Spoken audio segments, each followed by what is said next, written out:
Programme में एक बार फिर से आप सबका स्वागत है।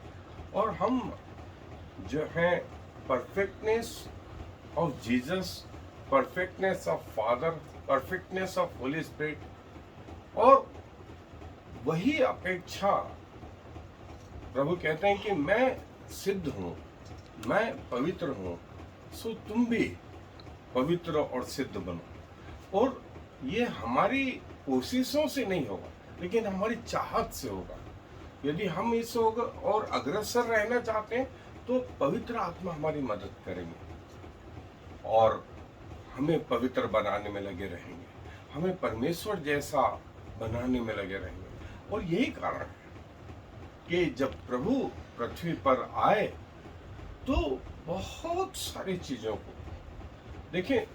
सबसे पहली चीज जो प्रभु ने करी कि स्वर्ग छोड़ा, स्वर्ग के वैभव को छोड़ा, स्वर्ग की आराधना को छोड़ा और जो है पृथ्वी पर आए, और वो भी एक मनुष्य के रूप में। राजाओं के घर में आते तो हजारों नौकर चाकर उनकी सेवा करते, जैसे स्वर्गदूत उनकी सेवा स्वर्ग में कर रहे थे, वैसे पृथ्वी पर आरंभ हो जाते। लेकिन उन्होंने अपने आप को इतना दीन किया कि एक बड़ाई के घर में जन्म हुआ तो घर में जगह नहीं, और उसके कारण भागते फिर रहे और प्रभु यीशु मसीह ने एक जगह कहा कि लोमड़ियों के झट और आकाश के पक्षियों के घोंसले हैं, लेकिन मनुष्य के पुत्र को सिर रखने की भी जगह नहीं है। प्रभु ये सेक्रीफाइस किसके लिए कर रहे हैं? खुद के लिए या हमारे लिए? उत्तर है हमारे लिए, हमारे लिए। और यही जो है बहुत सारी जगह जो है बाइबल में आया है। और परफेक्टनेस का एक गुण सेक्रीफाइस भी है। सो हम प्रभु के सेक्रीफाइस को देखें। और मैं आपके लिए जो है यशायाह के जो है 52वें अध्याय से पढ़ रहा हूँ, 52 चैप्टर से, और फिर 53 चैप्टर पर हम आएंगे।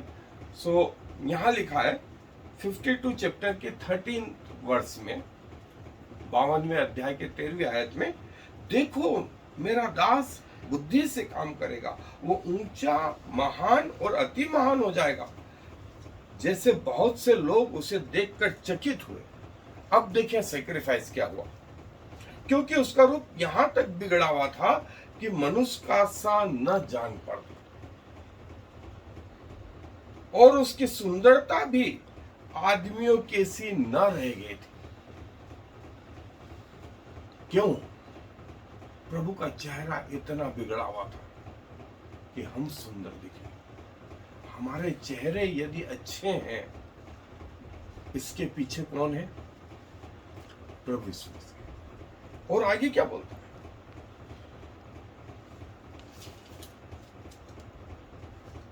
आयत 43 अध्याय 53वां, माफ करें, 53 चैप्टर, उसकी पहली आयत से मैं पढ़ लेता हूं। जो समाचार हमें दिया गया उसका किसने विश्वास किया, और यहोवा का भुजबल किस पर प्रकट हुआ? क्योंकि वह उसके सामने अंकुर किनाई और ऐसी जड़ के समान उगा जो निर्जल भूमि में फूट निकले। अब फिर से, न तो उसकी कुछ सुंदरता थी कि हम उसको देखते, और न ही हमें उसका रूप ऐसा दिखाई दिया कि हम उसको चाहते। होना तो ये चाहिए था कि दुनिया का सबसे खूबसूरत आदमी कौन? परमेश्वर का बेटा। लेकिन इसके विपरीत हुआ, इसके विपरीत हुआ ये सेक्रीफाइस। स्वर्ग को छोड़ना, पृथ्वी पर भी साधारण मनुष्यों से भी नीचे ला इसका। चेहरे के बारे में 3री आयत में लिखा, वो तुच्छ जाना जाता, और मनुष्यों का त्यागा हुआ था। लोग उसे छोटा तुच्छ समझते थे। मनुष्यों का त्यागा हुआ था। परमेश्वर को मनुष्य लोग त्याग रहे हैं, और वो दुखी पुरुष था। क्यों हम सुख में रहे। और रोग से उसकी जान पे जान थी ताकि हम स्वस्थ रहें। लोग उससे मुख फेर लेते थे। किसके कारण? क्योंकि हम जीवन पाए। वह तुच्छ जाना गया और हमने उसका मूल्य न जाना। उसने हमारे रोगों को सह लिया और हमारे दुखों को उठा लिया, तो भी हमने उसे परमेश्वर का मारा कूटा और दुर्दशा में पड़ा समझा। जरूरत तो हमें थी, जरूरत तो हमें थी क्रूस पे भिजवाने की, वो दुख सहने की, लेकिन हमारे बदले किसने? हमने उसे परमेश्वर का मारा कूटा समझा कि इसी ने गलती करी होगी, इसी ने कुछ करा होगा, इसीलिए परमेश्वर ने मारा और दुर्दशा में पड़ा हुआ समझा। हमारी सोच बिगड़ चुकी। वो हमारे अपराधों के कारण घायल किया गया, वह हमारे अधर्म के कामों के हेतु कुचला गया। हमारे शांति के लिए उस पर ताड़ना पड़ी कि उसके कोड़े खाने से हम चंगे हो जाए। हम तो सब भेड़ों के नहीं भटक गए थे। हम में से हर एक ने अपना अपना मार्ग लिया और यहोवा ने हम सबों के अधर्म का बोझ उसी पर लाद दिया। वह सताया गया तो भी सहता रहा और अपना मुंह न खोला। जिस प्रकार भेड़ वध होने के समय वह भेड़ी ऊन कतरने के समय चुपचाप शांत रहती, वैसे उसने भी अपना मुंह न खोला। अत्याचार करके और दोष लगा करके वे उसे ले गए। उस समय के लोगों में से किसने इस पर ध्यान दिया कि वह जीवितों के बीच में से उठा ले? मेरे ही लोगों के अपराधों के कारण उस पर मार पड़ी और उसकी कब्र भी दुष्टों के संग ठहराई गई और मृत्यु के समय वो धनवान का संगी हुआ, यद्यपि उसने किसी प्रकार का द्रोह न किया था और उसके मुंह से कभी छल की कोई बात नहीं निकली थी। तो भी परमेश्वर को यही भाया कि उसे कुचले। उसी ने उसको रोगी कर दिया। जब तो उसका प्राण दोष बलि करे तब वो अपना वंश देखने पाएगा। वह बहुत दिन जीवित रहेगा। उसके हाथ से यहोवा की इच्छा पूरी हो जाएगी। वो अपने प्राणों का दुख उठाकर उसे देखेगा और तृप्त होगा। अपने ज्ञान के द्वारा मेरा धर्मी दास बहुतेरों को धर्मी ठहराएगा और उनके अधर्म के कामों का बोझ आप उठा लेगा। और अंतिम बात लिखा, उसने बहुतों के पाप का बोझ उठा लिया और अपराधियों के लिए विनती करता है। जैसा हमें लिखा हुआ है कि हे मेरे लोगों, तुम ही न्याय करो कि अब ऐसा और क्या करना बाकी रह गया जो मैंने तुम्हारे लिए नहीं किया। ऐसा क्या करना बाकी रह? फिर क्या कारण है कि जब मैं फल की आशा करता हूं तो मुझे कांटे मिलते हैं? ये सेक्रीफाइस है हमारे प्रभु का, ये सेक्रीफाइस है हमारे प्रभु का और हमारा आदर्श है वो। हमें अपने इस आदर्श पर चलना है। और बाइबल इस बारे में और क्या बताती है, आए अपने अध्ययन। सेक्रीफाइस या सेक्रीफिशियल क्रिश्चियन लाइफ, जहां इस लिस्ट में हमारा प्रभु टॉप पर है। और जो हिस्सा अभी हमने देखा कि प्रभु ने जैसे स्वर्ग छोड़ा वो सेक्रीफाइस स्टार्ट हो गया और पूरे जीवन भर प्रभु के पृथ्वी के जीवन भर वो हर तरफ संघर्ष करता हुआ अपनी मृत्यु तक प्रभु के प्रति वफादार। और यही परमेश्वर आज हमसे चाहता है कि हमें मालूम हो कि हमारा प्रभु कैसे हमारे लिए सेक्रीफाइस करता है। और जैसे पहला इतिहास की पुस्तक 21वां अध्याय 1 से 30 में आया, जब दाऊद ने वो जगह ओर्नान का वो खेत देखा तो अरोना का उसने कहा कि मैं यहोवा के लिए यहाँ मंदिर बनाना चाहता हूँ। अरोना ने कहा मेरा प्रभु ले उसको, खुशी से ले। दाऊद ने कहा नहीं, मैं इसको पैसा दे के लूंगा। और जब दाऊद ने कहा कि मैं परमेश्वर के लिए यहाँ पर मंदिर बनाऊंगा, सारा इज़राइल खुशी से झूम उठा। और दाऊद के मन की योजनाएं जो है प्रभु के सामने है। और जो परमेश्वर जिस बलिदान से प्रसन्न होता है वो सच्चा प्रेम, सच्ची आज्ञाकारिता है। ईमानदारी से हम परमेश्वर के पास चले, ये हमारा सर्वश्रेष्ठ बलिदान। और ये प्रभु यीशु मसीह ने भी कहा कि जो मेरे पीछे चलेगा उससे परमेश्वर प्रसन्न होगा।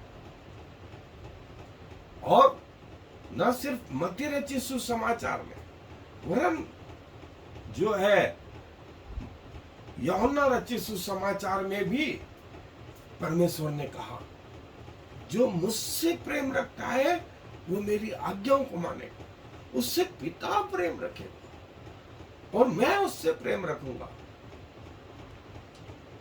और जब मैं उससे प्रेम रखूंगा अपने आप को ऐसे व्यक्ति पर प्रकट करूंगा। सो परमेश्वर आपके धन संपत्ति से ज्यादा आपके मन पे, आपके दिलो दिमाग पर जो है जो विचार चल रहा है वो विचार पढ़ लेता है। उसको मालूम है कि ये व्यक्ति बोले कुछ भी लेकिन इसके अंदर क्या है। परमेश्वर वो गुप्त में आपकी सारी बातों को पहचानता है। और ऐसे व्यक्ति जो परमेश्वर के प्रति ईमानदार है वो उनका सही बलिदान ये है। और इसीलिए पौलुस बोलता है रोमियो के पत्री में, अपने शरीरों को जीवित, पवित्र और परमेश्वर को भावता हुआ बलिदान करके चलाओ। ये तुम्हारी आत्मिक सेवा है, ये तुम्हारी आत्मिक सेवा है। क्योंकि हम परमेश्वर को कुछ दे नहीं सकते। जैसा मैंने कहा, हम धन्यवाद दे सकते हैं, हम परमेश्वर की आराधना स्तुति कर सकते हैं जो हमारे मन में उपजती है। और जो है परमेश्वर के आज्ञाकारिता से परमेश्वर प्रसन्न होता है। परमेश्वर को यह भाता है कि हम उसके पीछे ईमानदारी से चलें, हम जो आराधना करें वो ईमानदारी से हो। ये हमारा बलिदान है, ये हमारा बलिदान है जो हम परमेश्वर के लिए करते हैं। परमेश्वर आपके गाय बैलों को, भेड़ बकरियों को नहीं, इससे ज्यादा आपके मन को चाहता है। और परमेश्वर क्या चाहता है कि हम क्या दें? परमेश्वर चाहता है कि हम अपना पूरा जीवन उसको दें, परमेश्वर की आराधना करें। और जैसे प्रभु यीशु मसीह ने अपने आप को पिता को समर्पित किया था, हम भी वैसा समर्पित करें। और सेक्रीफाइस डेंजर कहां हो गया? वो डेंजर हो गया जब शमूएल की किताब में जैसा लिखा है कि जो है वो एली के जो बेटे थे वो सेक्रीफाइस की या बलिदान की वेदी में से अपने लिए अननेसेसरी मांस उठा लेते थे। और कहते थे वो लोगों से, यदि तुम मुझे नहीं देगा तो मैं बरबस छीन लूंगा। इस रीति से वे परमेश्वर के सामने दोषी ठहरे थे और एक बार मरना, उसके बाद में न्याय सिंहासन के सामने खड़े होना अवश्य। सो जो कुछ हमें चाहिए वो इस पृथ्वी पर जीते जी, और बाइबल में पुराने नियम में जो है परमेश्वर को अब्राहम ने, रूत ने, मती रचित सुसमाचार में प्रभु बोलते हैं, प्रभु यीशु मसीह बोलते हैं, तुम में से जिसने अपने घरों, भाइयों, बहनों, माता पिता को मेरे कारण से छोड़ दिया, वो आने वाले जीवन में जो है 100 गुना पाएगा, 100 गुना पाएगा।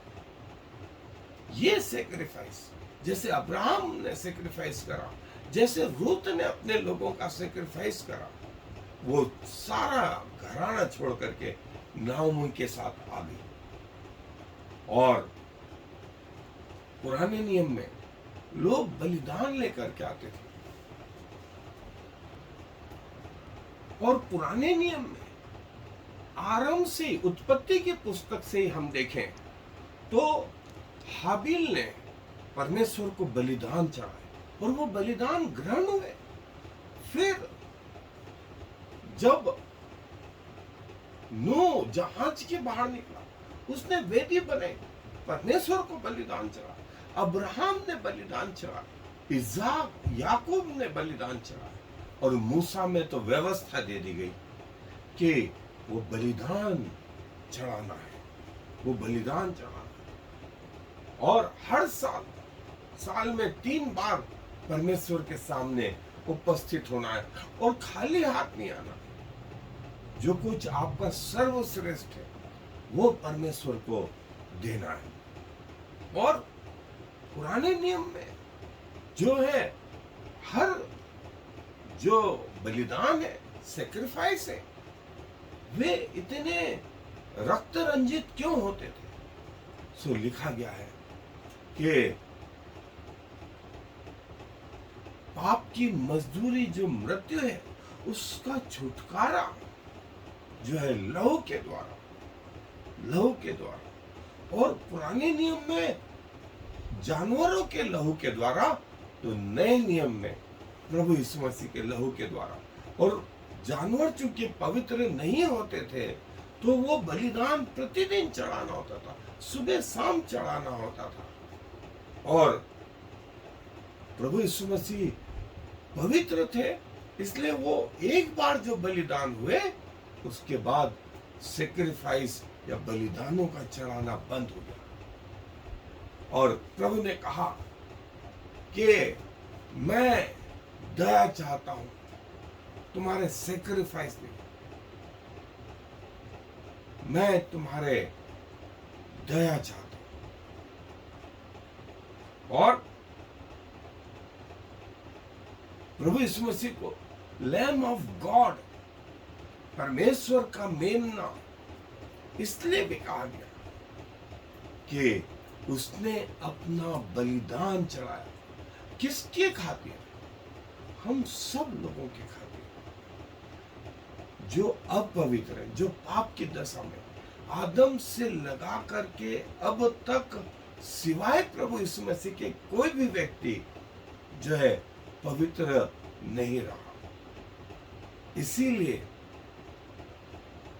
स्वयं परमेश्वर प्रभु यीशु मसीह के रूप में बलिदान हुए, और ये बलिदान जो है हमें पापों से छुड़ाता है। ये बलिदान हमें पापों से छुड़ा करके अनंत जीवन देता है। और प्रभु के सेक्रीफाइस को हम समझे। मैंने आपको बताया एक लंबी लिस्ट है, एक लंबी लिस्ट है। स्वर्ग छोड़ करके पृथ्वी पर जन्म के समय में, फिर प्रभु का बचपना, फिर प्रभु की सेवकाई, प्रभु का क्रूस पे चढ़ाया जाना, प्रभु की कब्र, यहाँ तक बलिदान और सेक्रीफाइस और त्याग प्रभु कूट कूट करके जो है इसमें भरे रहते, और जो है हमारे जैसा जीवन में, अभाव में, कष्टों में, लेकिन प्रभु ने अपनी पवित्रता नहीं छोड़ी। एक दाग भी जो है उनमें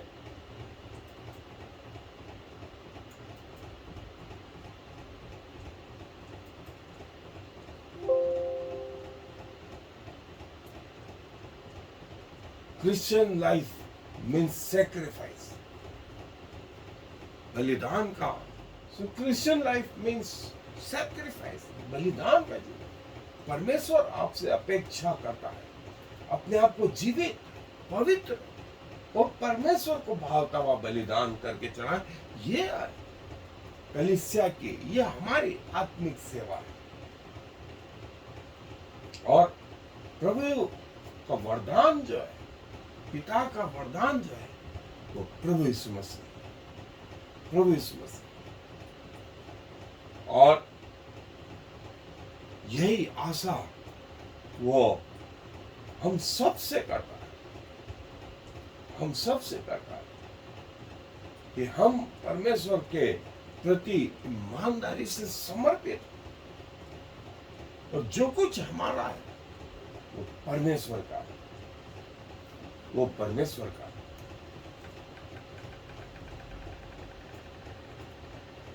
सिर्फ प्रभु यीशु मसीह ही है जो स्वर्ग और पृथ्वी में इस दो लकड़ियों के द्वारा जो है ब्रिज बनाए गए, पुल बनाए गए, अपने आप को परमेश्वर की सेवा के लिए समर्पित कर। और पुराने नियम में जो बलिदान थे, वो बलिदान भी प्रभु यीशु मसीह को प्रकट करते, प्रभु यीशु मसीह को प्रकट करते। इसीलिए पतरस बोलता है, तुम्हारा छुटकारा सोने चांदी से नहीं, वरन प्रभु यीशु मसीह के बहुमूल्य लहू के द्वारा। इसलिए स्मरण रखो, स्मरण रखो कि तुम्हारा प्रभु तुम्हारे लिए बलिदान हुआ, और उसके बलिदान से हमें जीवन मिला। Essence of life is love. The essence of love is sacrifice. The essence of sacrifice is Jesus Christ. The essence of Jesus Christ is eternal life. एक दूसरे से सब कुछ जुड़े, और प्रभु यीशु मसीह का सैक्रिफाइस, बलिदान, त्याग जो है परफेक्ट, परफेक्ट। और प्रभु के अलावा कोई हो नहीं सकता था जो हमारी जगह ले। और प्रभु यीशु मसीह स्वयं जो परमेश्वर के बेटे थे, और उन्होंने शारीरिक रूप धारण किया और हमारे लिए क्रूस पर जान दी।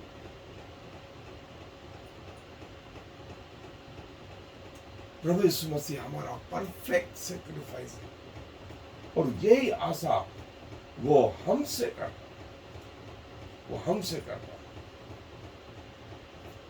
प्रभु यीशु मसीह हमारे लिए मसीहा क्रूस पे चढ़ाया, सफरिंग सर, दुख उठा उठा करके उसने जीना सीखा। हमारा गुरु परमेश्वर के राज्य का सर्वोच्च, और प्रभु यीशु मसीह के बलिदान के बाद फिर बलिदानों का चढ़ाना बंद हो गया, और कलीसिया का जो है फाउंडर प्रभु यीशु मसीह के बलिदान को स्मरण, और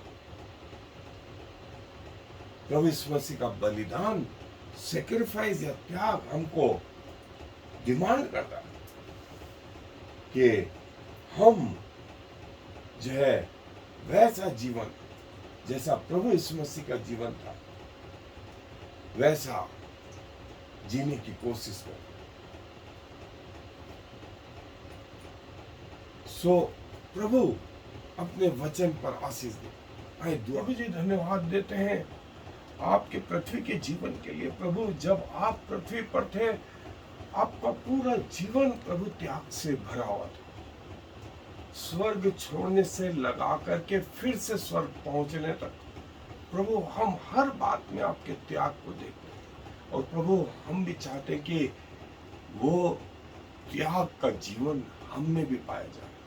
हम अपने आप को आपकी सेवा के लिए समर्पित करते हैं। हमारा शरीर, हमारा प्राण, हमारी आत्मा प्रभु आपको ग्रहण योग्य। और जब तक जिए प्रभु आपकी आराधना करते हुए पाए, अपने अंतिम श्वास तक, अपने अंतिम हृदय की धड़कन तक प्रभु आपके प्रति वफादार रहने का सौभाग्य दे पिता। धन्यवाद प्रभु आपके बलिदानों के लिए, आपके त्याग के लिए। और वही डिमांड आज आप हमसे करते हैं कि हम संसार के और शरीर के न रहते हुए आप कह रहे हैं। सो पिताजी आपको धन्यवाद देते हैं कि आपके कारण से यह संभव हुआ कि आज हम आपके पास आ सकते हैं। धन्यवाद हमारी प्रार्थनाओं को सुनने के लिए। सारा आदर आपको देते हुए इस विनती को प्रभु यीशु मसीह के नाम से मांग लेते हैं। आमीन। I am the Lord. There is no other God. I have prepared you even though you do not know me. So all the world from east to west will know there is no other God. I am the Lord, and there is no other.